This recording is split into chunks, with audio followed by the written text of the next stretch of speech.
Hey everyone, today I'm going to be showing you how to make this really unique and customizable serving tray. So first off, you're going to want to make sure to protect your hands. I just have these disposable gloves. The main piece for the tray is going to be this wooden artist panel. I actually got this from the dollar store. They've got a couple of different sizes. And you want to just take a piece of sandpaper and sand down any rough edges. I went across the edges and the corners. You can also sand the surfaces if you want, and the inside or the back. The inside doesn't matter as much because we will be putting a layer of resin into it, but the bottom definitely to kind of soften it up and make everything nice and smooth. You want to sand it down. Next, I'm taking my Varathane wood stain and I'm using the color dark walnut here. You can choose to paint it, stain it, just leave it as is and put a clear lacquer.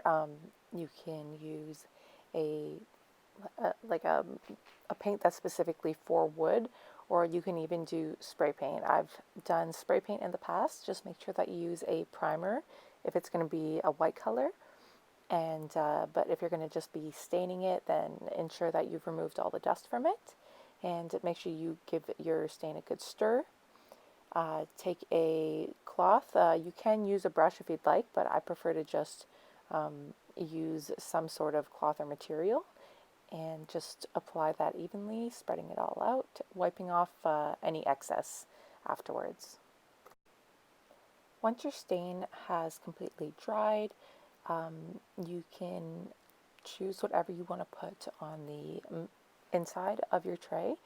I was doing a Christmas gift for someone, so I had used my Cricut to cut out vinyl lettering that says holiday treats, and that was going to be in the middle with some little gingerbread men cut out of cardstock with some little red buttons on them that were going to be scattered around there. Once I had them exactly where I wanted them placed, I then took my hot glue gun and just put a small dab on the back and laid them out flat. After that, before we pour in the clear coat of resin, I wanted to seal in all the borders and anything that wouldn't be covered with resin, just to make it a little bit easier later on, so you don't have to worry about getting this clear coat onto the resin. So I just took it again with another piece of cloth and spread it out all around the edges and the bottom. For the resin, I'm using Ecopoxy's 2-to-1 resin, but whatever you prefer to use, just ensure that you read the instructions and follow those, and make sure that you are in a well-ventilated area and taking all the precautions to wear gloves if you're worried about getting it on your hands.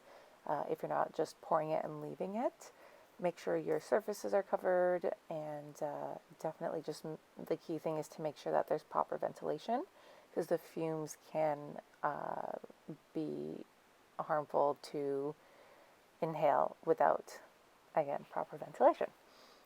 Then I will proceed to use my heat gun. I'm just using the one for embossing, so it's not too high of a heat.